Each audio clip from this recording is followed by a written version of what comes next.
আসসালামু আলাইকুম। Access medical স্কুলের ক্লাসে সবাইকে স্বাগতম। আজকে আমাদের টপিক হচ্ছে অ্যাড্রেনাল অ্যান্ড পিটুইটারি ডিজিজেস। আমরা আগের ২ টা ক্লাসে পড়লাম হচ্ছে থাইরয়েড ডিসঅর্ডার নিয়ে। হাইপোথাইরয়েডিজম, হাইপারথাইরয়েডিজম এবং আ গয়টার। আজকের ক্লাসে আমরা যাব হচ্ছে অ্যাড্রেনাল ডিসঅর্ডারস এবং পিটুইটারি ডিসঅর্ডারস। যদিও এইসব আ ডিজিজ গুলি থেকে হয়তো সংখ্যায় কোয়েশ্চেন কমই আসে কিন্তু ওভারঅল একটা নলেজ এক্সপেক্ট করা হয়।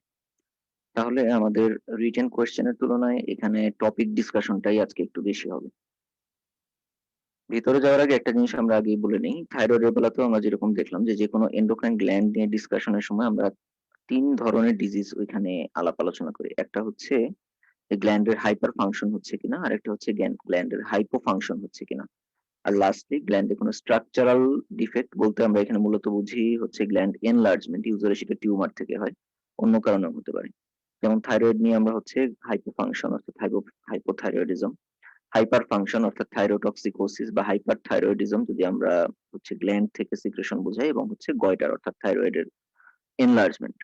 অ্যাড্রেনাল এবং পিটুইটারি ডিজিজের ক্ষেত্রেও আমরা সিমিলার পিকচারটাই এক্সপেক্ট করব। তবে এখানে একটু অন্যরকম হবে এই কারণে যে থাইরয়েড গ্ল্যান্ড থেকে যেরকম শুধু এক পদের হরমোনই মূলত সিক্রেশন হয়, থাইরয়েড হরমোনস, অ্যাড্রেনাল বা পিটুইটারি থেকে কিন্তু তা না। অ্যাড্রেনাল গ্ল্যান্ড থেকেও বিভিন্ন ধরনের হরমোন সিক্রেশন হয়, পিটিউটারি থেকেও তাই। যে কারণে হাইপার ফাংশনটা একটু ডিফারেন্ট হবে। তাহলে আগে আমরা অ্যাড্রেনাল গ্ল্যান্ডে যাই। প্রথম হচ্ছে অ্যাড্রেনাল গ্ল্যান্ডের হাইপোফাংশন অর্থাৎ অ্যাড্রেনাল ইনসাফিসিয়েন্সি। যেটা হচ্ছে মূলত কর্টিসল এবং অ্যালডোস্টেরনের ইনঅ্যাডিকুয়েট সিক্রেশনকে আমরা বলি। আমরা জানি অ্যাড্রেনাল গ্ল্যান্ডের হচ্ছে ৩ টা, লেয়ার হচ্ছে ৩ টা। জোনা গ্লোমেরুলোসা, জোনা ফ্যাসিকুলেটা এবং জোনা রেটিকুলারিস, এবং এখান থেকে ৩ ধরনের হরমোন সিক্রেশন হয়। মিনারেলকর্টিকয়েডস আউটার লেয়ার থেকে, গ্লুকোকর্টিকয়েড হচ্ছে মিডল লেয়ার থেকে, এবং হচ্ছে গোনাডাল হরমোনস বা সেক্স স্টেরয়েড সেটা হয় হচ্ছে একেবারে ইনার লেয়ার থেকে। ইনসাফিসিয়েন্সি যখন হবে অর্থাৎ হাইপোঅ্যাড্রেনালিজম যখন হবে তখন মূলত সবগুলি লেয়ারই একই সাথে হাইপোফাংশন হবে। এমন না যে একটা লেয়ার আলাদা করে হাইপোফাংশন হবে। সেই কারণে গ্লুকোকর্টিকয়েড, মিনারেলকর্টিকয়েড এবং সেক্স স্টেরয়েড ৩ টাই আসলে ইনসাফিসিয়েন্সিতে লেস সিক্রেশন হবে। তবে যেহেতু আমাদের গোনাড ইনট্যাক্ট থাকবে সেই কারণে আমরা সেক্স স্টেরয়েডের ইনসাফিসিয়েন্সি সেরকম বুঝতে পারবো না। মূলত হচ্ছে গ্লুকোকর্টিকয়েড অর্থাৎ কর্টিসল এবং মিনারেলকর্টিকয়েড অর্থাৎ অ্যালডোস্টেরনের ইনসাফিসিয়েন্সিটা আমরা বুঝতে পারবো। অ্যাড্রেনাল ইনসাফিসিয়েন্সি মানেই কিন্তু অ্যাডিসনস ডিজিজ না। এই জিনিসটা একটু ক্লিয়ার রাখতে হবে। অ্যাডিসনস ডিজিজ বলতে আমরা বুঝি মূলত হচ্ছে প্রাইমারি অ্যাড্রেনাল ইনসাফিসিয়েন্সি, যেখানে হচ্ছে হরমোনাল ইনসাফিসিয়েন্সির ফিচারের সাথে সাথে পেশেন্টের পিগমেন্টেশন থাকে। আচ্ছা, তাহলে অ্যাড্রেনোকর্টিক্যাল ইনসাফিসিয়েন্সি কেন হবে? আমরা যেরকম হাইপোথাইরয়েডিজমের বেলায়ও প্রাইমারি সেকেন্ডারি পড়ে আসলাম, এখানেও তাই। সেকেন্ডারি মানেই হচ্ছে যখন পিটুইটারি ডিফেক্ট অর্থাৎ পিটুইটারি গ্ল্যান্ড থেকে এসিটিএইচ কম তৈরি হচ্ছে। সেটা কি কারণে আমরা আজকের ক্লাসেই পড়ে ফেলবো। প্রাইমারি বলতে আমরা বুঝতে পারবো হচ্ছে অ্যাডিসনস ডিজিজ, যেটা সেটা অটো ইমিউন হতে পারে, টিউবারকুলার হতে পারে এবং বাইরের দেশে এইচআইভির কারণেও হয়ে থাকতে পারে। এছাড়া কিছু এনজাইম ডিফেক্ট অথবা হচ্ছে কোনো ম্যালিগন্যান্সি থেকে মেটাস্ট্যাসিস হয়, যেমন লিম্ফোমা ইত্যাদি হতে পারে। কিন্তু আমরা আন্ডার গ্রেডে এগুলি নিয়ে কথা বলবো না। আমাদেরকে যদি জিজ্ঞেস করা হয় যে causes of primary adrenal insufficiency, তাহলে আমরা মূলত বলবো হচ্ছে টিউবারকুলোসিস আমাদের দেশের পরিপ্রেক্ষিতে। কারণ এখানে বইপত্র লেখা হয়েছে ইউরোপিয়ান এবং আমেরিকান ওয়ার্ল্ড এর পরিপ্রেক্ষিতে। আমাদের দেশের কনটেক্সটে অ্যাড্রেনাল ইনসাফিসিয়েন্সির কজ প্রাইমারি এবং সেকেন্ডারি। প্রাইমারি মানে হচ্ছে যেটা অ্যাডিসনস ডিজিজের মধ্যে পড়বে, সেখানে হচ্ছে tuberculosis first cause, second cause হচ্ছে অটোইমিউন এবং থার্ডলি হচ্ছে এইচআইভি এইডস আসবে। সেকেন্ডারি মানে হচ্ছে ডিউ টু হাইপোপিটুইটারিজম। আচ্ছা, যদি অ্যাড্রেনাল ইনসাফিসিয়েন্সি হয় তাহলে আমরা কি কি ফিচার পাবো ওই পেশেন্টের জন্য? অর্থাৎ এখানে আমরা কয়েকটা হরমোনের ডেফিসিয়েন্সির ফিচার গুলি পাবো, যেমন হচ্ছে গ্লুকোকর্টিকয়েড, মিনারেলকর্টিকয়েড এবং অ্যান্ড্রোজেন বা হচ্ছে ইস্ট্রোজেন ডেফিসিয়েন্সি, যেটা অ্যাড্রেনাল থেকে যেটা আসতেছে সেটা। প্লাস যেহেতু হচ্ছে প্রাইমারি অ্যাড্রেনাল ইনসাফিসিয়েন্সি, আমরা আগেও বলে আসছি যে নেগেটিভ ফিডব্যাকের কারণে যখনই প্রাইমারি ইনসাফিসিয়েন্সি হবে তখন ওই হরমোনটা কমে যাবে এবং পিটুইটারি হরমোনটা নেগেটিভ ফিডব্যাকে বেড়ে যাবে। অর্থাৎ এই ক্ষেত্রে কর্টিসলটা হচ্ছে কমে যাচ্ছে এবং এসিটিএইচ বেড়ে যাচ্ছে। তাহলে এসিটিএইচ এক্সেস এরও কিছু ফিচার আমরা পাবো। গ্লুকোকর্টিকয়েড অর্থাৎ কর্টিসল যখন কমে যাবে তখন ওয়েট লস হবে। আমরা জানি স্টেরয়েড হরমোন অনেক কাজই করে এখানে। সুতরাং ওয়েট লস হবে, অ্যানোরেক্সিয়া, উইকনেস, নশিয়া, ভমিটিং খুব ইম্পর্টেন্ট একটা ফিচার। অনেক adrenal insufficiency patient nausea, vomiting, diarrhoea নিয়ে প্রেজেন্ট করে। পোস্টারাল হাইপোটেনশন এবং শক হতে পারে। আমরা জানি কর্টিসল হরমোন গ্লুকোজ লেভেল বাড়ায়, সুতরাং কর্টিসল কমে গেলে হাইপোগ্লাইসেমিয়া হবে। কর্টিসল যেহেতু হচ্ছে সোডিয়াম বাড়ায় বা মেইনটেইন করে, সুতরাং কর্টিসল কমে গেলে হাইপোনেট্রিমিয়া হবে এবং হাইপারক্যালসিমিয়া হতে পারে। সিমিলারলি অ্যালডোস্টেরন ডেফিসিয়েন্সির কারণে, অ্যালডোস্টেরন আমরা জানি এর কাজই হচ্ছে যে এটা হাইপারক্যালেমিয়া প্রিভেন্ট করে এবং এটা হচ্ছে হাইপোনেট্রিমিয়া প্রিভেন্ট করে। তাহলে যখন নাকি অ্যালডোস্টেরন কমে যাবে তখন হাইপোনেট্রিমিয়া হবে এবং হাইপারক্যালেমিয়া হবে, এছাড়াও হাইপোটেনশনও হবে। অ্যান্ড্রোজেন ইনসাফিসিয়েন্সি খুব বেশি হয়তো বোঝা যাবে না অ্যাডাল্টে, কিছুটা ডিক্রিজ লিবিডো এবং ডিক্রিজ বডি হেয়ার হবে। আচ্ছা, এসিটিএইচ এক্সেস এর কারণে কি হবে?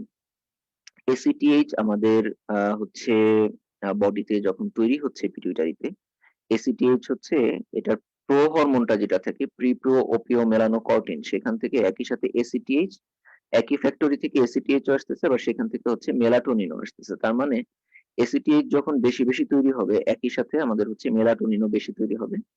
তার ফলে দেখা যাবে যে হচ্ছে আমাদের পিগমেন্টেশন হবে বেশি, বিশেষ করে সান এক্সপোজ এরিয়া গুলিতে, এবং রিসেন্ট যদি কোনো স্কার থাকে সেসব জায়গাতে, ইভেন মিউকাস মেমব্রেন দেখা যাবে টাং এর মধ্যেও হচ্ছে আমাদের পিগমেন্টেশন হয়ে যাচ্ছে। আচ্ছা, এই ধরনের ফিচার নিয়ে যখন একজন পেশেন্ট আমার কাছে আসবেন, তখন আমরা তাকে চিন্তা করব যে এটা হয়তো অ্যাড্রিনাল ইনসাফিসিয়েন্সি হতে পারে। এই ধরনের মানে ক্লাসিক্যালি আমরা যেটা চিন্তা করি যে একজন হচ্ছে ক্যাকেকটিক বা পেশেন্টের ওয়েট লস হয়ে যাচ্ছে, পেশেন্টের পিগমেন্টেশন আছে এবং তার মাঝে মাঝে হাইপোগ্লাইসেমিয়া হয়, হঠাৎ করে সুগার ফল করে যায়। এই ধরনের পেশেন্টকে আমরা চিন্তা করলাম যে এটা অ্যাড্রিনাল ইনসাফিসিয়েন্সি হতে পারে কিনা। আমরা পেশেন্টের রুটিন ইনভেস্টিগেশনের মধ্যে একটা সিরাম ইলেক্ট্রোলাইট করতে পারি, যেখানে আমরা পাবো হাইপোনাট্রিমিয়া এবং হাইপারক্যালিমিয়া। আমরা সিবিসি করতে পারি। সিবিসির ইয়েটা আমরা পরে আসতেছি কেন করব। বেজাল কর্টিসল, বেজাল মানে সকালবেলা খালি পেটে 6টা থেকে 9টার মধ্যে যদি করি, তাহলে আমরা পাবো হচ্ছে কর্টিসল কম থাকবে। শর্ট সাইনেকথিন টেস্ট, শর্ট সাইনেকথিন টেস্ট বলতে আমরা কি বুঝি? এখানে আমরা এসিটিএইচ লেভেলটা দেখতে চাই, কিন্তু হচ্ছে কর্টিসল দেখার পরে যে এসিটিএইচ লেভেল হাই কিনা।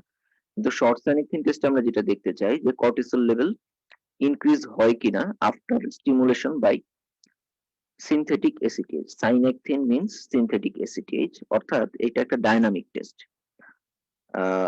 এন্ডোক্রাইন ডিজিজ গুলিতে আমরা ডাইনামিক টেস্ট নিয়ে কথাবার্তা বলি, কারণ এখানে সবসময় বেজাল হরমোন দেখে কিছু বোঝা যায় না। সাপোজ একজন পেশেন্ট এমনি বেজাল কন্ডিশনে তার কর্টিসলটা কম, কিন্তু যখন স্ট্রেস যখন আসবে তখন হয়তো সে ঠিক মতোই কাজ করতে পারবে। যেমন একটা ছেলে সারা বছর পড়াশোনা করে না, কিন্তু পরীক্ষার আগে দিয়ে দেখা যাচ্ছে ঠিকই সে এক সপ্তাহ একটানা পড়ে পাশ করে যাচ্ছে।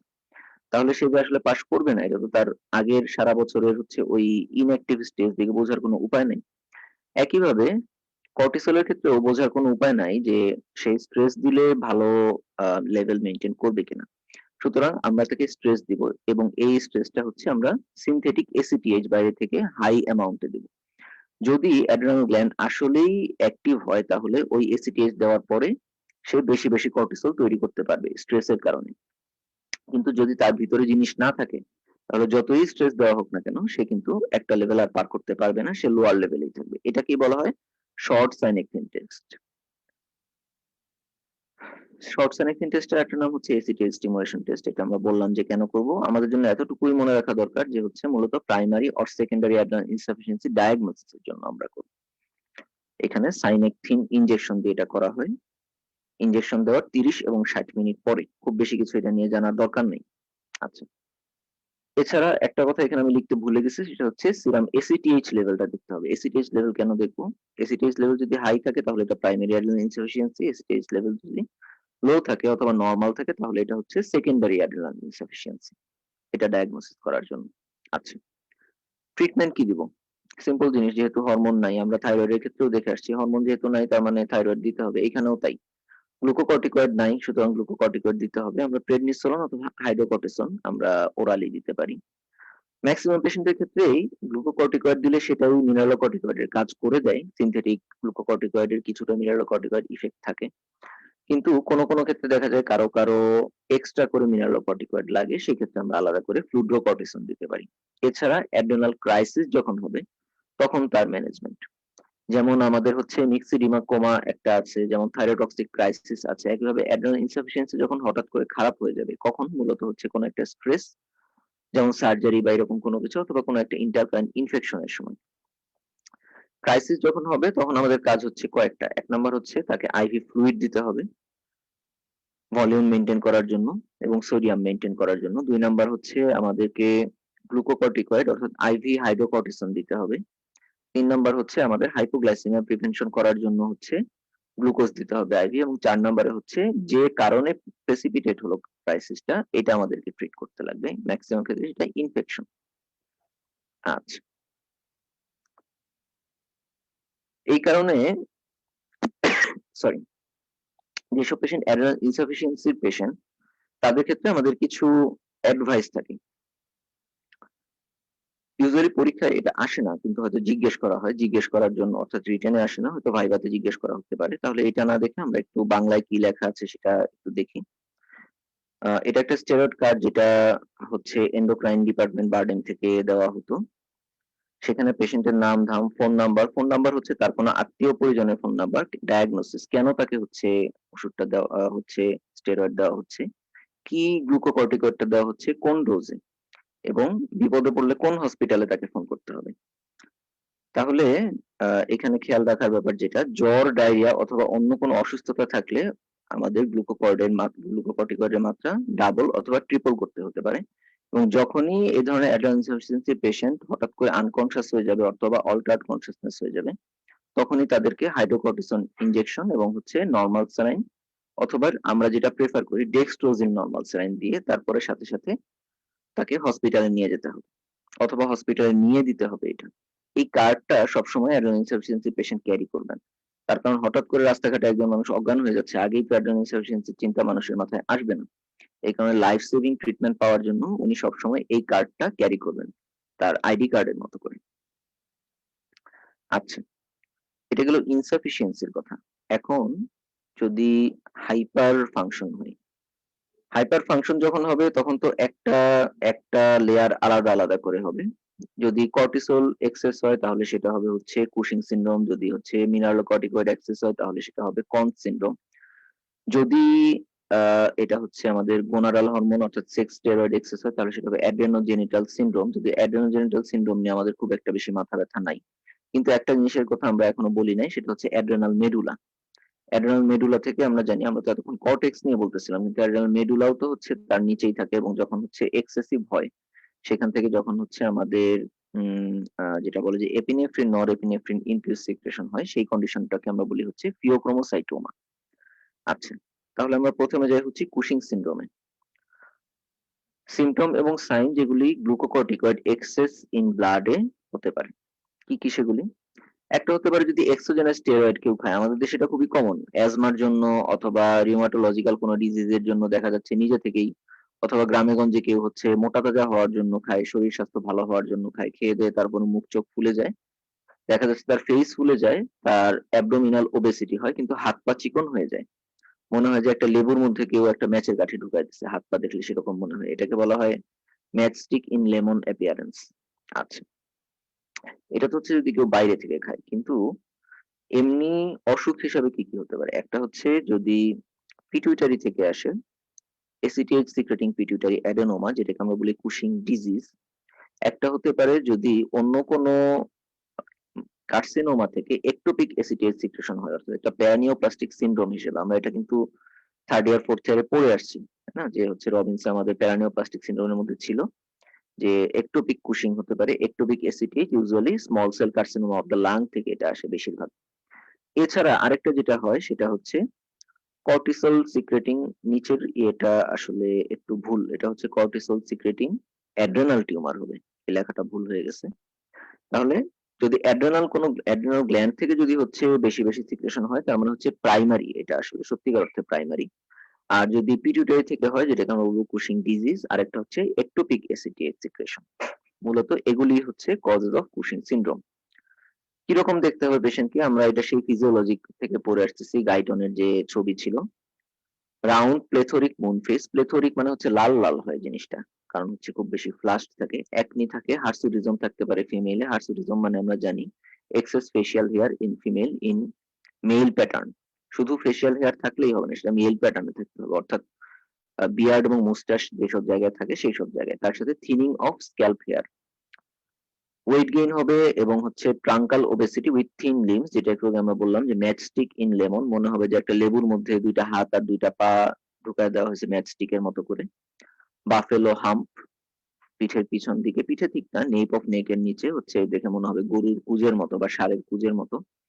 সুপ্রাক্লাভিকুলার ফ্যাট প্যাডস, এখানে আমরা দেখতে পাচ্ছি বাম দিকেরটা হচ্ছে ছেলেটা নরমাল অবস্থায় যখন তার কুশিং সিনড্রোম হয় নাই, পরে যখন কুশিং হয়ে গেল দেখাই যাচ্ছে তার হচ্ছে একেবারে টিপিক্যাল মুন ফেস হয়ে গেছে এবং প্লেথরিক লাল হয়ে গেছে একেবারে। আচ্ছা, বাফেলো হাম দেখা যাচ্ছে একজন, একেবারে মনে হচ্ছে যে এটা কি মানুষের নাকি গরুর কুজ। স্কিনটা হয়ে যায় থিন এবং ফ্রেজাইল এবং পার্পলিশ স্ট্রায়া অন অ্যাবডোমেন, ব্রেস্ট, থাই এবং এক্সিলা। আমরা জানি যে হচ্ছে অনেক সময় এই ধরনের স্ট্রায়া এটা গ্র্যাভিড পেশেন্টে বা হচ্ছে মানে হচ্ছে প্রেগন্যান্ট পেশেন্টকে অথবা হচ্ছে আমাদের ওবেসিটির কারণেও আসতে পারে, কিন্তু সেটা হয় ইউজুয়ালি হোয়াইটিশ এবং থিন, কিন্তু এখানে সেটা হয় হচ্ছে ওয়াইড অথবা ব্রড এবং ইজি ব্রুজিং, একটু টোকা লাগলেই দেখা যায় যে তার চামড়ার নিচে ব্লিডিং হয়ে ব্রুজিং হয়ে যাচ্ছে। অনেক সময় টিনিয়াসিসও থাকে এবং প্রক্সিমাল মায়োপ্যাথি থাকে হাইপারথাইরয়েডিজমের মতো। এইখানে আমরা অ্যাবডোমেনে দেখতে পাচ্ছি এই পেশেন্টের হচ্ছে কুশিং সিনড্রোমের কারণে পার্পল স্ট্রায়া দেখা যাচ্ছে। এগুলি ভার্টিক্যাল এবং হচ্ছে ওয়াইড এবং স্কিনটা খুবই থিন, দেখেই মনে হচ্ছে যে স্কিনটা থিন এবং হাতে আমরা খেয়াল করলে দেখবো যে অনেকগুলি ব্রুইজ দেখা যাচ্ছে, মাল্টিপল ব্রুইজ, বিশেষ করে বাম হাতে বেশি দেখা যাচ্ছে।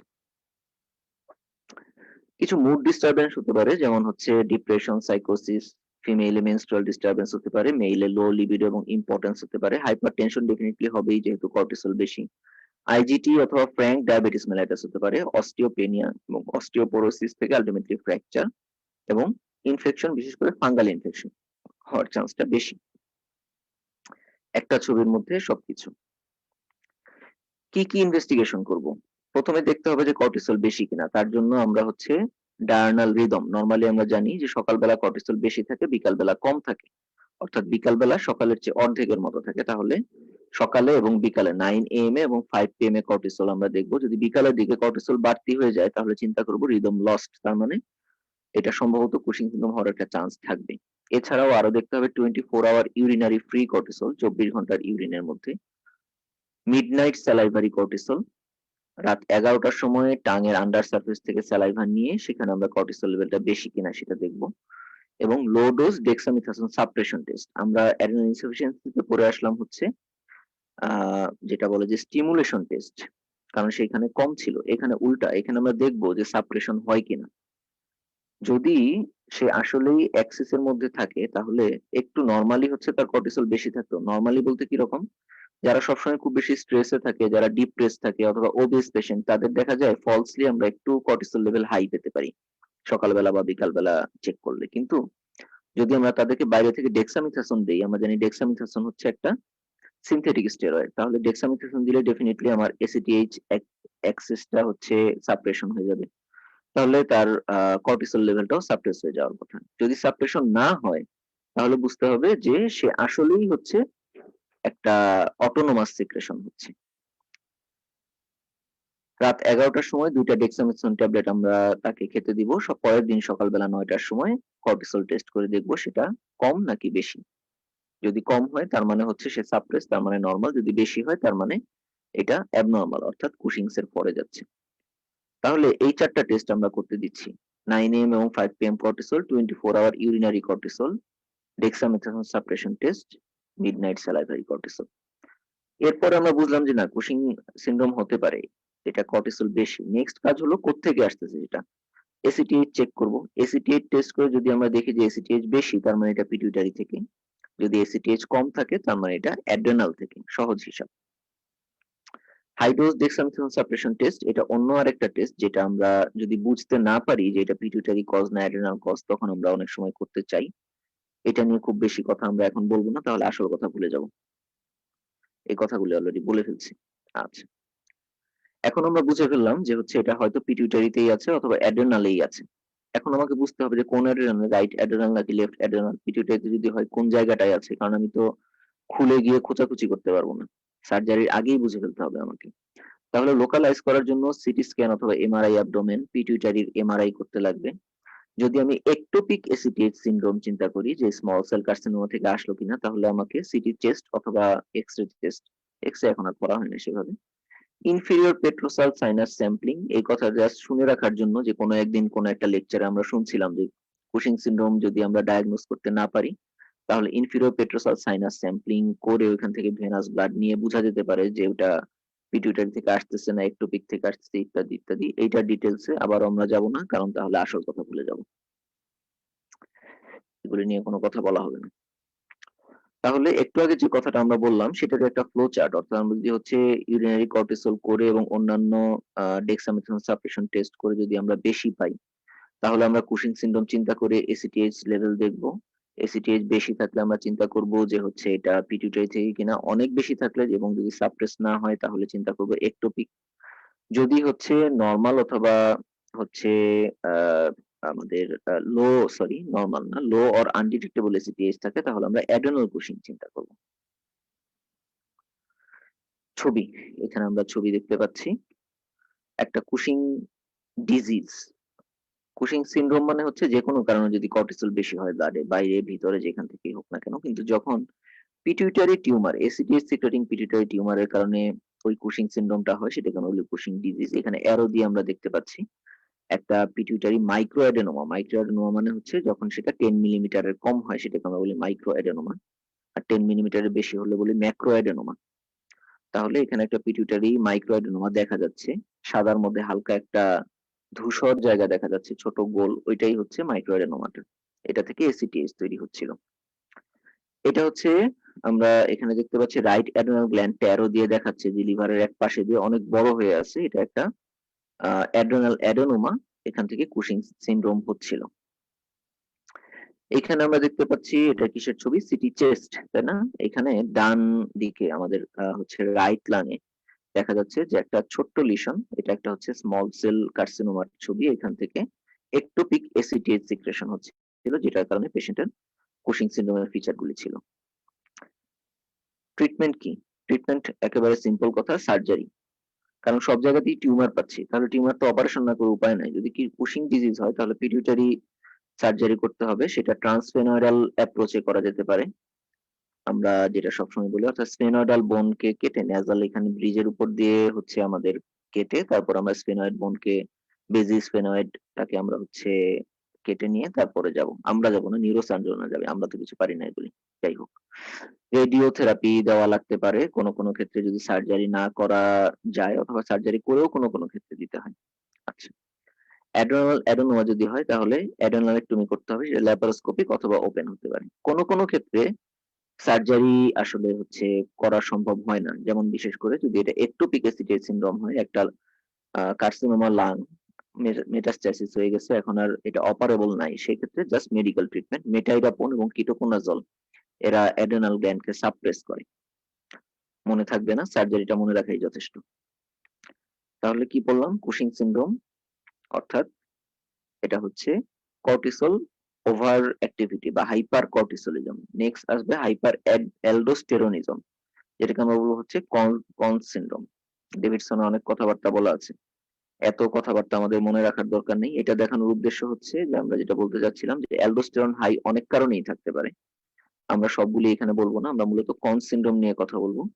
কনস সিনড্রোম মানে আমরা যেটা বলতে চাচ্ছি যে যদি একজন পেশেন্টের অ্যাড্রেনাল অ্যাডেনোমা থাকে যেটা অ্যালডোস্টেরন সিক্রেটিং, সেটাকে আমরা বলি হচ্ছে কনস।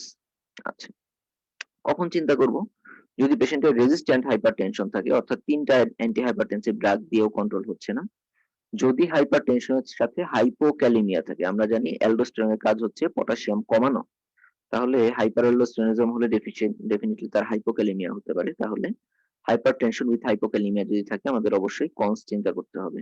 অথবা যদি ইয়াঙ্গার এজে হাইপারটেনশন হয়, অথবা অ্যাড্রেনাল ইনসিডেন্টালোমা। ইনসিডেন্টালোমা মানে কি, অ্যাড্রেনাল কোনো ডিজিজের কোনো ফিচার ছিল না, অন্য কোনো কারণে আমি একটা ইমেজিং করলাম অ্যাবডোমেনের, আল্ট্রাসোনোগ্রাম হতে পারে বা সিটি স্ক্যান যাই হোক, সেখানে দেখলাম যে অ্যাড্রেনাল গ্ল্যান্ডটা বড় হয়ে আছে। তাহলে অ্যাড্রেনাল গ্ল্যান্ডটা যে বড়, এর জন্য কোনো হরমোনাল অ্যাক্টিভিটি বেশি কিনা সেটা ওয়ার্কআপের জন্য আমরা তখন কনস সিনড্রোমকেও খুঁজবো। আচ্ছা, ক্লিনিক্যাল ফিচার কি থাকতে পারে এসব পেশেন্টের? হাইপারটেনশন থাকবে, ইউজুয়ালি রেজিস্ট্যান্ট হাইপারটেনশন, হাইপোক্যালিমিয়া থাকবে, তার সাথে এইসব পেশেন্টের অনেক সময় দেখা যায় টিটানি এবং হচ্ছে প্রক্সিমাল মায়োপ্যাথি থাকে। কি কি ইনভেস্টিগেশন করব আমরা? ইনভেস্টিগেশন আমাদের মূল কাজটা হচ্ছে যে আমাদের অ্যালডোস্টেরন এবং রেনিন, সিরাম অ্যালডোস্টেরন এবং সিরাম রেনিন লেভেলটা মাপতে হবে। এখানে আমাদের একটা ইম্পর্টেন্ট জিনিস, সেটা হচ্ছে যে স্পাইরোনোল্যাকটোন বা অ্যালডোস্টেরন রিসেপ্টর অ্যান্টাগনিস্ট গুলি আমাদেরকে আগে বন্ধ করে নিতে হবে অ্যাটলিস্ট 4 সপ্তাহ আগে, তা না হলে আমরা এটা মেজার করে কোনো বেনিফিট পাবো না। যদি দেখা যায় যে অ্যালডোস্টেরন অনেক বেশি এবং রেনিন কম, তাহলে আমরা চিন্তা করবো যে কন সিনড্রোম হতে পারে। কনফার্ম করার জন্য আমরা কিছু ডায়নামিক টেস্ট করতে পারি, ঠিক কুশিং সিনড্রোমের মতোই। এখানে একটা হচ্ছে টেস্টের নাম আমরা মনে রাখতে পারি, স্যালাইন ইনফিউশন টেস্ট। বেশি বেশি করে সোডিয়াম দিয়ে আমরা দেখি যে অ্যালডোস্টেরনটা সাপ্রেশন হয় কিনা। কারণ আমরা জানি যে অ্যালডোস্টেরনকে মূলত অ্যালডোস্টেরন সিক্রেশন হয় হচ্ছে সোডিয়ামের কন্টেক্সটে। সিরাম সোডিয়াম লেভেল যদি কম থাকে তাহলে অ্যালডোস্টেরন বেশি সিক্রেশন হয়, আর যদি সিরাম সোডিয়াম বেশি থাকে অ্যালডোস্টেরন কম সিক্রেশন হয়। তাহলে যদি সিরাম সোডিয়াম বেশি দিয়ে দিই আমরা, ডেফিনেটলি অ্যালডোস্টেরন কমে যাওয়া উচিত ছিল। যদি না কমে তাহলে বুঝবো যে আসলেই অ্যালডোস্টেরনটা অটোনোমাসলি বেশি সিক্রেশন হচ্ছে। এটাকে বলে স্যালাইন ইনফিউশন টেস্ট। কোত্থেকে আসতেছে, ডান দিক থেকে না বাম দিক থেকে নাকি দুই পাশ থেকেই, সেটা বোঝার জন্য আমাদের সিটি অ্যাবডোমেন করা যেতে পারে। আচ্ছা, ট্রিটমেন্ট কি? মেইনলি ট্রিটমেন্ট হচ্ছে সার্জারি, এছাড়া কিছু মেডিকেল ট্রিটমেন্ট অর্থাৎ অ্যালডোস্টেরন ব্লকার, স্পাইরোনোল্যাকটোন, এপ্লিরোনন, অ্যামিলোরাইড, ট্রাইমটেরিন এগুলি ইউজ করা যেতে পারে। এটা হচ্ছে একটা কন সিনড্রোমের একটা পেশেন্টের টিউমার অ্যাডেনাল গ্ল্যান্ড থেকে কাটা হয়েছে, অ্যাডেনাল অ্যাডেনোমা, সেটার ছবি। আচ্ছা, অ্যাডেনাল গ্ল্যান্ডের টিউমারের বা হাইপার ফাংশনের লাস্ট এটা হচ্ছে ফিওক্রোমোসাইটোমা, যেটা অ্যাডেনাল মেডুলার ওভার ফাংশন। মূলত এরা হচ্ছে ক্রোমাফিন টিউমার, যেটা অ্যাডেনাল মেডুলা থেকে তৈরি হয়। কোনো কোনো ক্ষেত্রে দেখা যায় একই রকম ফিচার নিয়ে আসছে কিন্তু অ্যাডেনাল গ্ল্যান্ড নরমাল, সেটা সিম্প্যাথেটিক ট্রাঙ্কের কোনো একটা পার্ট থেকে হচ্ছে আহ, একটা তৈরি হলো, টিউমার তৈরি হলো, যেটাকে আমরা বলি হচ্ছে প্যারাগ্যাংলিওমা। এগুলি মূলত নিউরো এন্ডোক্রাইন টিউমার, যেটা ক্যাটিকোলামাইন অর্থাৎ অ্যাডেনালাইন নর অ্যাডেনালাইন ডোপামিন এগুলি সিক্রেশন করে। এখানে একটা রুল অফ 10 বলা হয় যে এইসব টিউমারে 10% হচ্ছে এক্সট্রা অ্যাড্রেনাল, 10% ম্যালিগন্যান্ট, 10% হচ্ছে ফ্যামিলিয়াল এবং 10% ক্ষেত্রে বাইল্যাটারাল। মানে উল্টা কথাটা আমাদেরকে মূলত ধরতে হবে যে 90% ক্ষেত্রেই ফিওক্রোমোসাইটোমা গুলি অ্যাড্রেনাল, 90% ক্ষেত্রেই বিনাইন, 90% ক্ষেত্রে এরা হচ্ছে স্পোরাডিক, ফ্যামিলিয়াল না, এবং 90% ক্ষেত্রেই ইউনিল্যাটারাল। এটা হচ্ছে মূল কথা। ওয়েস্টার্ন কান্ট্রিতে ওদের স্বভাবটাই হচ্ছে ওরা উল্টা দিকে কথাবার্তা বলে, পেঁচায় কথা বলে, সহজ কথা বলতে পারে না সহজে। আচ্ছা, ফিওক্রোমোসাইটোমার ক্লিনিক্যাল ফিচার কি কি পাবো আমরা? প্যারক্সিজমাল হাইপারটেনশন, তার সাথে paroxysmal pallor, palpitation, headache, anxiety, abdominal pain ইত্যাদি ইত্যাদি। এই কারণে এই ফিওক্রোমোসাইটোমা নামটা যেহেতু পি দিয়ে, এজন্য এর সবকিছুই পি দিয়ে বলা হয়। Paroxysmal hypertension, pallor, palpitation, panic symptom, বুক ধড়ফড় করতে থাকে, পেইন যেমন হেডেক এবং অ্যাবডোমিনাল পেইন, পার্সপিরেশন তার মানে হচ্ছে সোয়েটিং। এছাড়া অনেক সময় ফ্লাশিং হয়, প্রচন্ড মুখটুক একেবারে ফ্লাশড হয়ে যায়, কারো কারো ক্ষেত্রে ভমিটিং হতে পারে। তাহলে এইটা দিয়ে আমরা একটু মনে রাখার জন্য চেষ্টা করব। আবারও সেই মেটার অ্যাটলাসের ছবি, যেখানে আমরা হচ্ছে একটা ফিওক্রোমোসাইটোমা পেশেন্টের ছবি দেখতে পাচ্ছি। ক্লাসিক্যালি কিন্তু এই ধরনের একটু এলডারলি ফিমেলেই এটা হওয়ার সম্ভাবনাটা বেশি। ফিওক্রোমোসাইটোমা হলো মাঝে মধ্যে বুক ধড়ফড় করে, তাদের সমস্যা কি? সমস্যা হচ্ছে 1 নম্বর, যেহেতু অনেক বেশি ব্লাড প্রেশার বেশি থাকবে, হাইপারটেনশনের জন্য লেফট ভেন্ট্রিকুলার ফেইলিউর অথবা কার্ডিওমায়োপ্যাথি হতে পারে, অ্যারিথমিয়া হতে পারে। অনেক সময় পালমোনারি ইডিমা হয়, কার্বোহাইড্রেট ইনটলারেন্স হয় এবং হাইপারক্যালসিমিয়া হয়। এছাড়া কোনো কোনো পেশেন্টের স্ট্রোক বা হাইপারটেনসিভ এনকেফালোপ্যাথিতেও চলে যায়। কিছু ক্ষেত্রে পেশেন্টটা ক্রাইসিসে চলে যেতে পারে, বিশেষ করে সার্জারি যদি করা হয় অথবা যদি প্রেসার দেওয়া হয়। আমরা যেমন হচ্ছে একটু মনে করলাম যে পেশেন্টটা ওয়ার্ডে আসছে, একটু পেটটা প্যালপেট করে দেখি, বেশি চাপাচাপি করতে গিয়ে শেষে পেশেন্ট ক্রাইসিসে চলে গেল। আচ্ছা, এবং কিছু ড্রাগে স্পেসিফিক্যালি হচ্ছে অ্যানাস্থেটিক, আরেকটা হচ্ছে আনঅপোজড বিটা ব্লকেট। এটা আমরা সেই ফার্মাকোলজিতে পড়ে আসছি যে একজন ফিওক্রোমোসাইটোমা পেশেন্টকে কখনোই শুরুতে বিটা ব্লকার দিয়ে শুরু করতে হয় না। তাহলে যেটা হবে যে আলফা ব্লকার তখন একেবারে, সরি, আলফা ইয়েগুলি, রিসেপ্টর গুলি একেবারে আনঅপোজড অ্যাকশনের কারণে পেশেন্ট ক্রাইসিসে চলে যাবে। অন্যগুলি নিয়ে এত বেশি আমরা মনে রাখতে পারবো না। তাহলে এত কিছু কাকে মনে রাখবো সেটা আমরা হয়তো এতটা মনে থাকবে না। প্যারক্সিজমাল সিমটম যদি হয় অথবা ইয়াং পেশেন্ট উইথ হাইপারটেনশন, তাদের ক্ষেত্রে আমরা চিন্তা করব যে এটা ফিওক্রোমোসাইটোমা হতে পারে। কি কি ইনভেস্টিগেশন করব?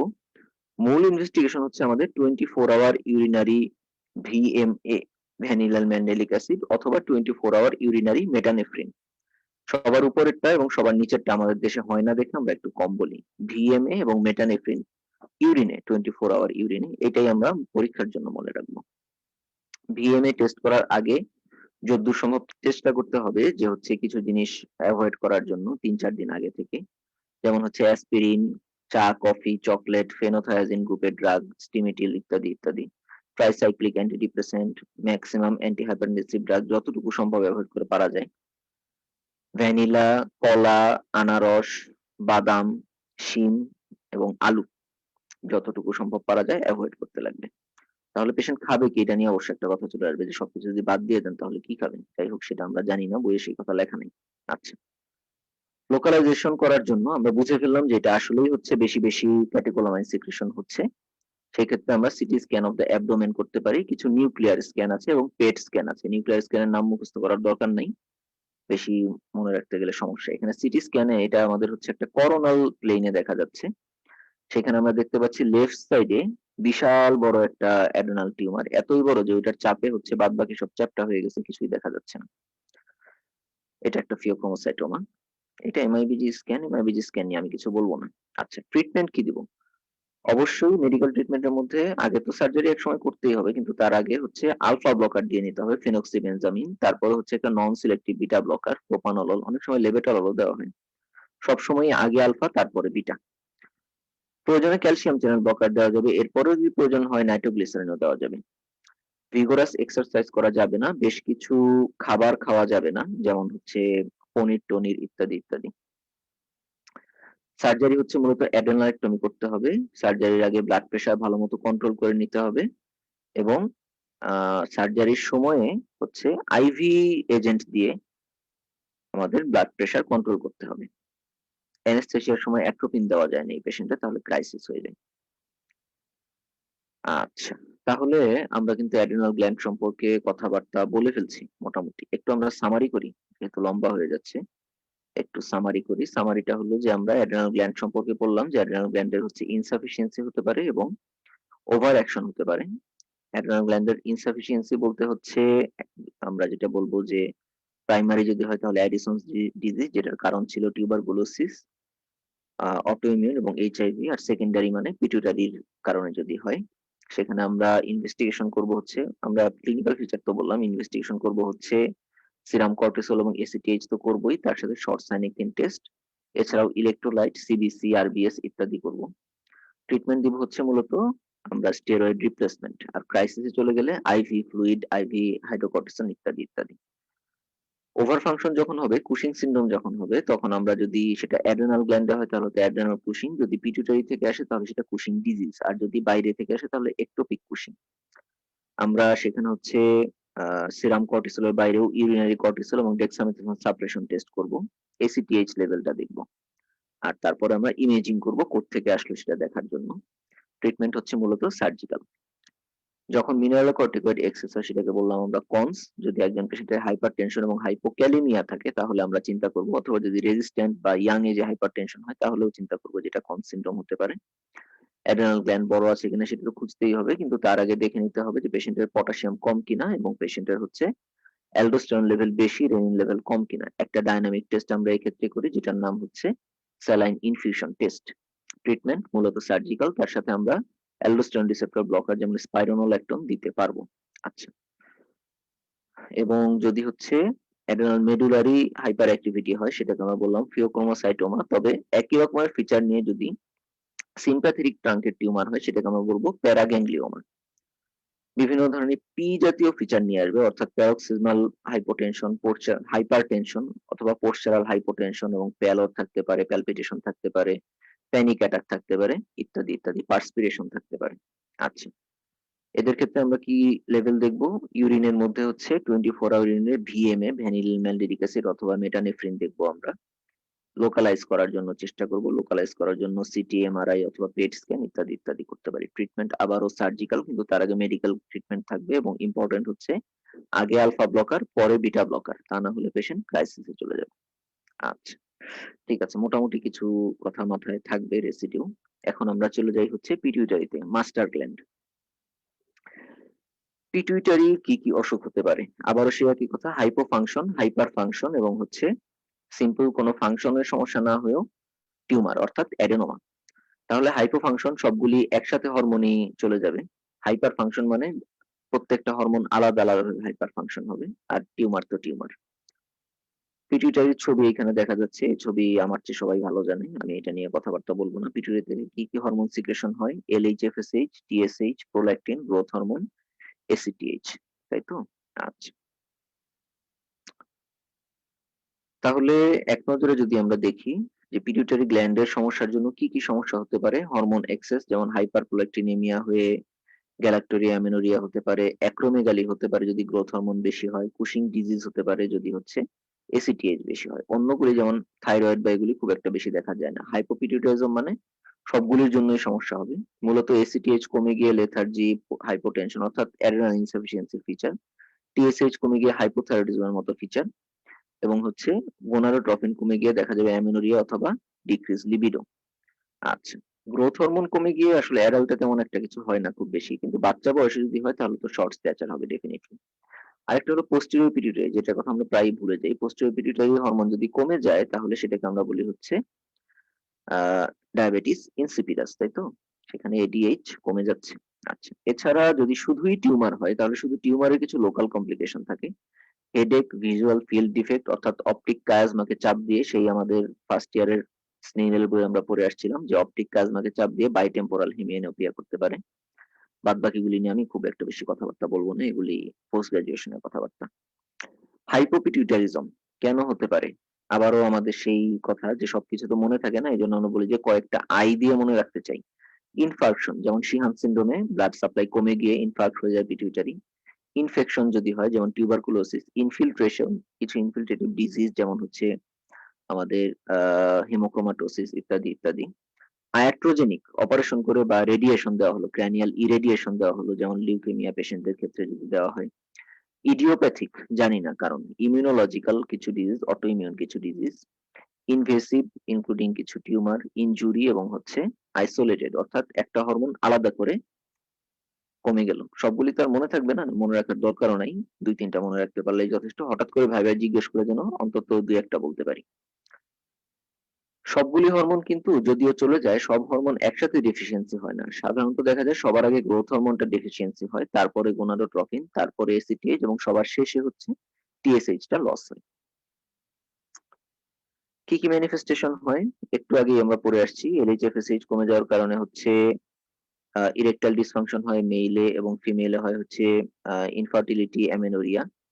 ACTH কমে যাওয়ার কারণে অ্যাড্রেনাল ইনসাফিসিয়েন্সির ফিচার। কিন্তু এখানে খেয়াল রাখতে হবে প্রাইমারি অ্যাড্রেনাল ইনসাফিসিয়েন্সিতে হয় হচ্ছে হাইপার পিগমেন্টেশন, কিন্তু যখন পিটুইটারির কারণে হয় তখন কিন্তু হাইপার পিগমেন্টেশন হয় না, কারণ এখানে তো ACTH কম। আমরা জানি যে ACTH যখন বাড়তি থাকে তখনই না হচ্ছে হাইপার পিগমেন্টেশন হবে। সুতরাং এখানে অ্যাড্রেনাল ইনসাফিসিয়েন্সির ফিচার থাকবে কিন্তু হাইপার পিগমেন্টেশন হবে না এবং এখানে হাইপার ক্যালিমিয়াও হবে না। কেন হাইপার ক্যালিমিয়া হবে না একটু আমি বলে রাখি এটা।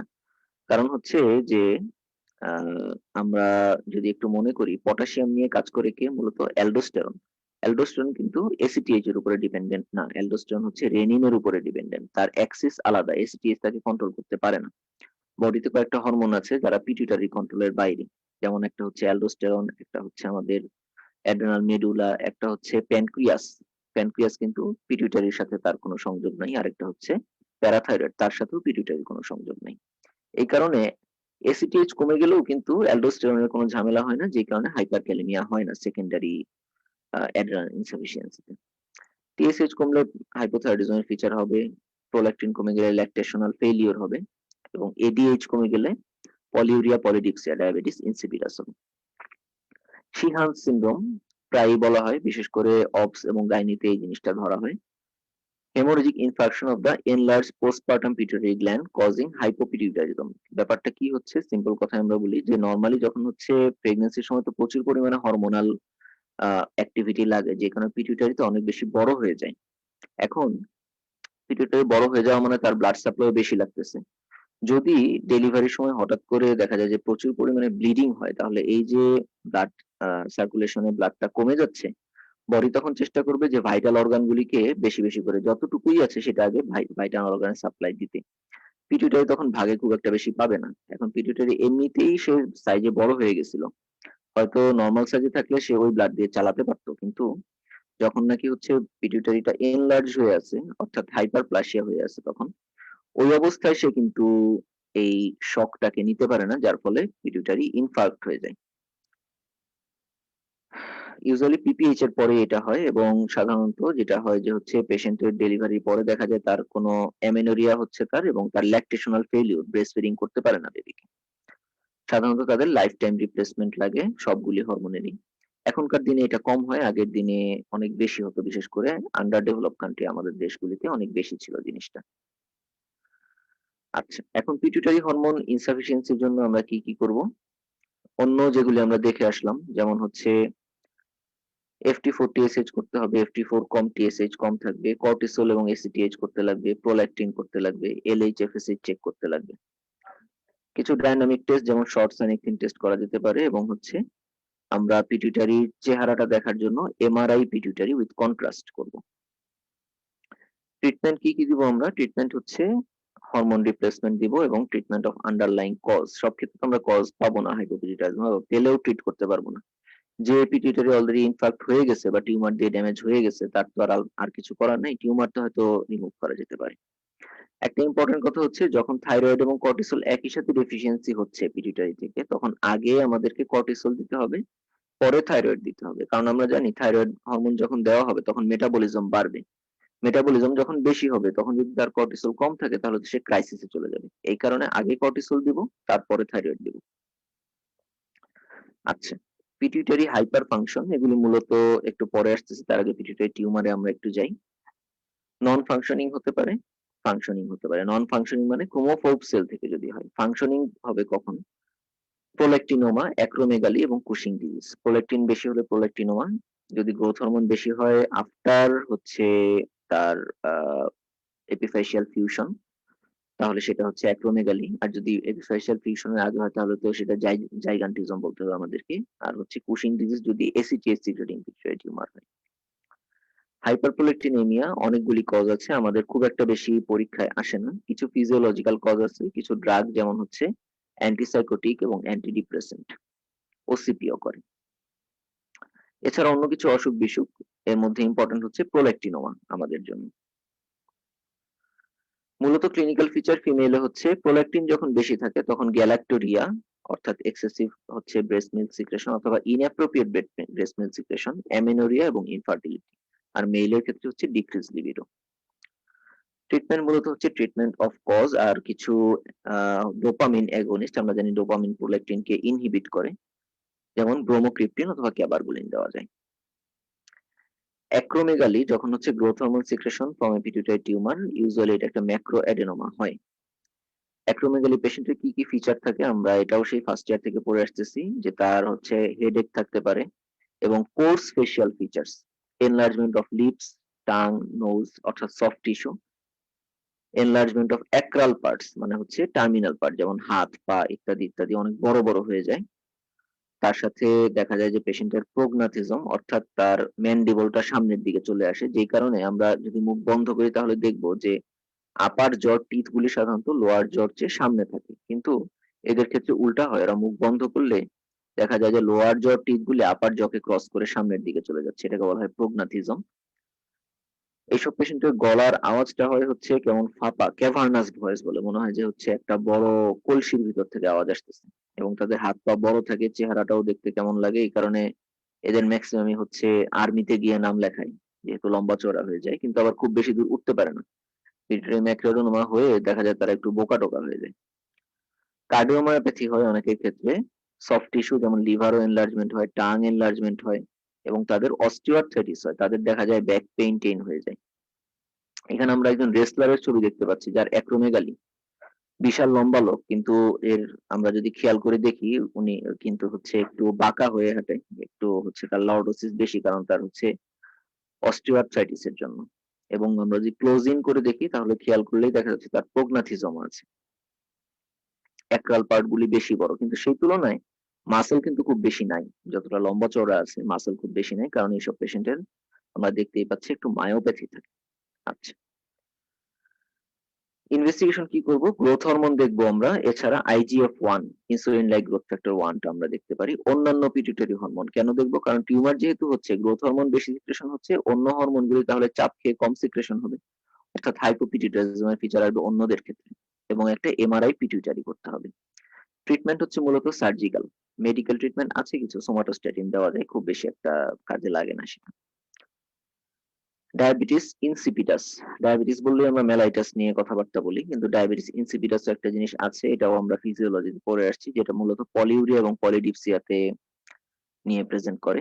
মূলত এডিএইচ অ্যাবসেন্স অথবা এডিএইচ রেজিস্ট্যান্স, এডিএইচ যদি না থাকে অর্থাৎ পিটুইটারি থেকে এডিএইচ আসতেছে না, সেটাকে আমরা বলি হচ্ছে ক্র্যানিয়াল ডায়াবেটিস ইনসিপিটাস।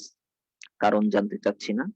যদি এডিএইচ হচ্ছে কিডনিতে গিয়ে কাজ না করতে পারে, সেটাকে আমরা বলি হচ্ছে নেফ্রোজেনিক ডায়াবেটিস ইনসিপিটাস। এটার ইম্পর্টেন্ট কিছু কারণ হচ্ছে আমাদের ইলেকট্রোলাইট ইমব্যালেন্স, মূলত হাইপোক্যালিমিয়া এবং হাইপারক্যালসিমিয়া। আমরা অনেকেই জানি যে হাইপারক্যালসিমিয়াতে প্রচুর পরিমাণে ইউরিন হচ্ছে পলিউরিয়া হয়, সেটার কারণটা হলো হাইপারক্যালসিমিয়াতে সেকেন্ডারি ডায়াবেটিস ইনসিপিটাস। আচ্ছা, এই ক্ষেত্রে দেখা যায় যে প্লাজমা অসমোলারিটি অনেক বেশি, কিন্তু ইউরিনটা আবার এতটা কনসেন্ট্রেটেড নয়, কিছুটা ডাইলুট। এদের ট্রিটমেন্ট, এদের হচ্ছে ইনভেস্টিগেশন আমরা একটা করি, সেটা হচ্ছে ওয়াটার ডিপ্রাইভেশন টেস্ট। পানি না খাওয়ায় দেখি যে তার সিরাম অসমোলারিটি কতটুকু বেড়ে যায় এবং হচ্ছে ইউরিন অসমোলারিটি কতটুকু বাড়ে নাকি নরমালি থাকে। যদি দেখা যায় পানি বন্ধ করে দেওয়ার পরে তার প্লাজমা অসমোলারিটি অনেক বেড়ে যাচ্ছে, কিন্তু সেই তুলনায় ইউরিনটা ডাইলুট হচ্ছে না, তাহলে এটা কনফার্মেটরি হয়ে যায়। তখন আমরা আবার হচ্ছে তাকে ডেসমোপ্রেসিন স্প্রে দিয়ে দেখি যে এটা রিকভার করে যায় কিনা। আমরা স্ট্রাকচারাল ডিফেক্ট দেখার জন্য পিটুইটারি MRI করতে পারি। কিভাবে ওয়াটার ডিপ্রাইভেশন টেস্ট করতে হয়, এটা ডেভিডসনের ছবি। ট্রিটমেন্ট হচ্ছে DDAVP বলতে আমরা মূলত বলতে চাচ্ছি যে ভ্যাসোপ্রেসিন স্প্রে। আর নেফ্রোজেনিক ডায়াবেটিস ইনসিপিটাস যদি হয়, তাহলে সেই ক্ষেত্রে স্প্রে দিয়ে লাভ হয় না, তাদের ক্ষেত্রে থায়াজাইড অথবা অ্যামিলোরাইড বা ইন্ডোমিথাসিন দিতে হয়। Syndrome of inappropriate ADH secretion, জানি না এটা আমাদের এটার সাথে রিলেটেড কিনা, সম্ভবত এর ইলেকট্রোলাইট ইমব্যালেন্স চ্যাপ্টারে পড়ানো হবে, সুতরাং আমি এটা নিয়ে খুব ডিটেলস কিছু বলবো না। এখানে মূলত যেটা হয়, ইনঅ্যাপ্রোপ্রিয়েট বলতে হচ্ছে ADH বেশি সিক্রেশন হয় সেই কারণে। বেশ কিছু কারণ থাকে, যেমন টিউমার, কিছু ক্র্যানিয়াল ডিসঅর্ডার, লাংসে যদি নিউমোনিয়া, টিউবারকুলোসিস অথবা COPD হয়, কিছু ড্রাগস ইনক্লুডিং অ্যান্টিকনভালসেন্ট, এবং ইডিওপ্যাথিক কারণে হয়। আমরা ডায়াগনোসিস করব হচ্ছে যদি তার সোডিয়াম কনসেন্ট্রেশন কম থাকে এবং প্লাজমা অসমোলারিটিও কম থাকে, কিন্তু সেই তুলনায় ইউরিন সোডিয়াম এবং ইউরিন অসমোলারিটি তুলনামূলকভাবে একটু বাড়তি থাকে। তার সাথে পেশেন্টের হচ্ছে থাইরয়েড এবং স্টেরয়েড, অর্থাৎ থাইরয়েড এবং হচ্ছে অ্যাড্রেনাল ইনসাফিসিয়েন্সি এক্সক্লুড করে নিতে হবে, যে হাইপোথাইরয়েডিজম নাই বা অ্যাড্রেনাল ইনসাফিসিয়েন্সি নাই। আচ্ছা, তাহলে পিটুইটারিও শেষ। অ্যাড্রেনাল গ্ল্যান্ড থেকে বললাম হচ্ছে অ্যাড্রেনাল হাইপোফাংশন অর্থাৎ ইনসাফিসিয়েন্সি, বললাম হচ্ছে Cushing syndrome, Conn's syndrome, phaeochromocytoma. Pituitary থেকে বললাম হচ্ছে পিটুইটারি ইনসাফিসিয়েন্সি অর্থাৎ হাইপোপিটুইটারিজম, যেখানে 9টা আই ছিল। আর বললাম হচ্ছে আমাদের এখানে অ্যাক্রোমেগালি, হাইপারপ্রোলেক্টিনিমিয়া বা প্রোলেক্টিনোমা পড়লাম মূলত। আর হচ্ছে লাস্টলি আমরা একটু ডায়াবেটিস ইনসিপিডাস এবং হচ্ছে সিনড্রোম অফ ইনঅ্যাপ্রোপ্রিয়েট ADH নিয়ে কিছু কথাবার্তা বললাম। এখন আসি written question. How will you manage a case of adrenal insufficiency? এখানে একটা কথা বলে নিই, যদিও ম্যানেজমেন্ট বলতে বোঝানো হয় সত্যিকার অর্থে যে হচ্ছে ডায়াগনোসিস এবং ট্রিটমেন্ট, কিন্তু এখানে আমাদের যেহেতু 2.5 মার্কের কোয়েশ্চেন, খুব বেশি কিছু থাকে না, এই জন্য আন্ডার গ্রেডে বলা হয় যে হচ্ছে ম্যানেজমেন্ট বলতে ট্রিটমেন্ট দিলেই হবে। তাহলে ট্রিটমেন্ট বলতে গ্লুকোকর্টিকয়েড রিপ্লেসমেন্ট, সেটা হতে পারে প্রেডনিসোলন, হাইড্রোকর্টিসন, মিনারেলোকর্টিকয়েড রিপ্লেসমেন্ট, নাম মনে না থাকলেও চলবে। এবং ম্যানেজমেন্ট ডিউরিং ক্রাইসিস, অর্থাৎ IV dextrose in normal saline, IV hydrocortisone, usually 100 mg stat and 6 hourly, correction of precipitating cause, সেটা usually infection. How will you differentiate Cushing syndrome from myxedema clinically? অনেকগুলি থাকে, আমরা অ্যাটলিস্ট কয়েকটা মনে করার চেষ্টা করি। কুশিং সিনড্রোমে কোনো মেন্টাল স্লোনেস থাকবে না, কিন্তু মিক্সিডিমাতে থাকবে। কুশিং সিনড্রোমে প্লেথরিক ফেস থাকবে না, যদিও দুইটাতেই পাফি, কিন্তু কুশিং এ প্লেথরিক হবে। উল্টা হয়ে গেছে এটা। কুশিং এ হচ্ছে, এটা একটু লেখাটা কিন্তু ভুল আছে, একটু কাইন্ডলি কারেকশন করে নিন, যে হচ্ছে কুশিং সিনড্রোমে প্লেথরিক ফেস ইয়েস, কিন্তু মিক্সিডিমাতে নো। অ্যাবডোমিনাল স্ট্রায়া থাকবে কুশিং সিনড্রোমে, কিন্তু মিক্সিডিমাতে থাকবে না। বাফেলো হাম থাকবে কুশিং সিনড্রোমে, মিক্সিডিমাতে থাকবে না। Delayed relaxation of the ankle jerk, এটা কুশিং এ থাকবে না, কিন্তু মিক্সিডিমাতে থাকবে। আর আমাদের যে অ্যাপিয়ারেন্সটা আমরা বলে আসছিলাম স্টিক ইন লেমন অথবা match stick in lemon appearance, এটা কুশিং সিনড্রোমে থাকবে, মিক্সিডিমাতে থাকবে না। তাহলে মোটামুটি এই কয়টা লিখলে অ্যাটলিস্ট তো 2 মার্ক পাওয়া যাবে। Right down the investigations of Addison's disease. কি কি ইনভেস্টিগেশন করব আমরা? এমনি আমরা হচ্ছে সিরাম ইলেকট্রোলাইট হাইপোনেট্রিমিয়া দেখার জন্য এবং হাইপারক্যালিমিয়া দেখার জন্য। র্যান্ডম ব্লাড সুগার কম পাবো আমরা। বেসাল কর্টিসল এটাও কম পাবো। এসিটিএইচ আবারও আমি লিখতে ভুলে গেছি, এসিটিএইচ বেশি হবে, এখানে অ্যাডিসনস ডিজিজ বলে দেওয়া হয়েছে, তার মানে এটা প্রাইমারি, সুতরাং এখানে এসিটিএইচ বেশি হবে। শর্ট সাইনিকটিন টেস্ট এটা লো থাকবে, এবং to find out the cause, infection আছে কিনা, সিবিসি, ইএসআর, টিউবারকুলোসিস দেখার জন্য চেস্ট এক্সরে, পিএভিউ এটসেট্রা আমরা করব। What are the hazards of steroid overdose, how can you prevent those? আচ্ছা, এটা আমি এখানে লিখতে পারি না, আমি একটু মুখে বলি। স্টেরয়েড ওভারডোজের যে হ্যাজার্ড, এখানে আমরা কুশিং সিনড্রোমের যে ফিচারগুলি ছিল আমাদের ছবিতে, সেগুলি যদি আমরা একটু মনে করে বলে দিই, সেগুলি সব হচ্ছে স্টেরয়েড ওভারডোজের হচ্ছে হ্যাজার্ড হিসাবে চলে আসবে। ইনক্লুডিং হচ্ছে তার ওবেসিটি, তার হচ্ছে ইম্পেয়ার্ড গ্লুকোজ টলারেন্স অথবা ডায়াবেটিস, অস্টিওপোরোসিস এটসেট্রা এটসেট্রা, এগুলি সবই চলে আসবে। How can you prevent those? আচ্ছা, আমরা কিভাবে প্রিভেন্ট করতে পারি? এক নাম্বার হচ্ছে do not use steroid without any indication. আচ্ছা, 2 নাম্বার হচ্ছে যে limit the steroid use within few days or few weeks when indicated, অর্থাৎ কয়েকদিন বা কয়েক সপ্তাহ বেশি দিব না। 3 নাম্বার কথা হচ্ছে taper the dose of steroid when it is used for more than 3 weeks, যদি 3 সপ্তাহ বেশি দেওয়া হয় স্টেরয়েড, তাহলে সেটাকে স্লোলি ট্যাপার করে তারপরে বন্ধ করতে হবে।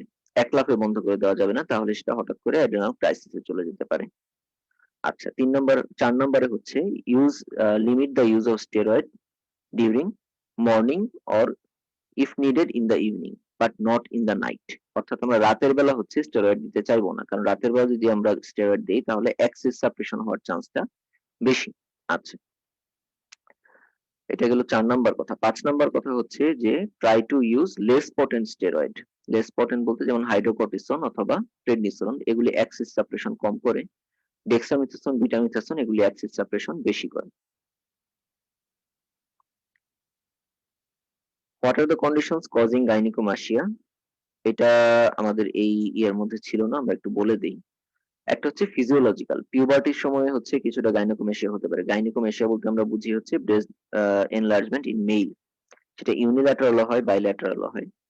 তাহলে ফিজিওলজিক্যাল হতে পারে ডিউরিং পিউবার্টি। কিছু ড্রাগস, সিমেটিডিন তো আমাদের দেশে ইউজ হয় না, এটা র্যানিটিডিনের বড় ভাই। র্যানিটিডিন যেখানে নাই হয়ে গেছে, সিমেটিডিনের তো কোনো এখানে খাওয়াই থাকবে না। আচ্ছা, স্পাইরোনোল্যাকটোন ইউজ করা হয়, অ্যারোমেটেজ ইনহিবিটর, এগুলি প্রোস্টেটিক কার্সিনোমাতে বেশি ইউজ করা হয়। হাইপারথাইরয়েডিজম হাইপোগোনাডিজমে হতে পারে, হাইপোগোনাডিজমে তো হবেই ডেফিনেটলি। হাইপারপ্রোলেক্টিনেমিয়াতে হতে পারে। সিকেডি এবং সিএলডি এই দুইটা ক্ষেত্রেই হতে পারে, কারণ এই দুইটা ক্ষেত্রেই প্রোলেকটিন বেশি থাকে। কিছু টেস্টিকুলার টিউমার যেগুলি হচ্ছে এইচসিজি সিক্রেশন করে, হিউম্যান কোরিয়নিক গোনাডোট্রপিন, তাদের ক্ষেত্রে হচ্ছে আহ গাইনিকোমেশিয়া হতে পারে। এবং লাস্টলি মেইলে যদি সিএ ব্রেস্ট হয় তাহলেও ইউনিল্যাটারাল গাইনোকোমেশিয়া হতে পারে। আজকে মোটামুটি এই পর্যন্তই, অনেক লম্বা হয়ে গেছে আসলে, কিন্তু আশা করি যে কিছুটা কাজে লাগবে। সবাইকে ধন্যবাদ। আজকের প্রেজেন্টেশন এখানেই শেষ করছি। Thank you.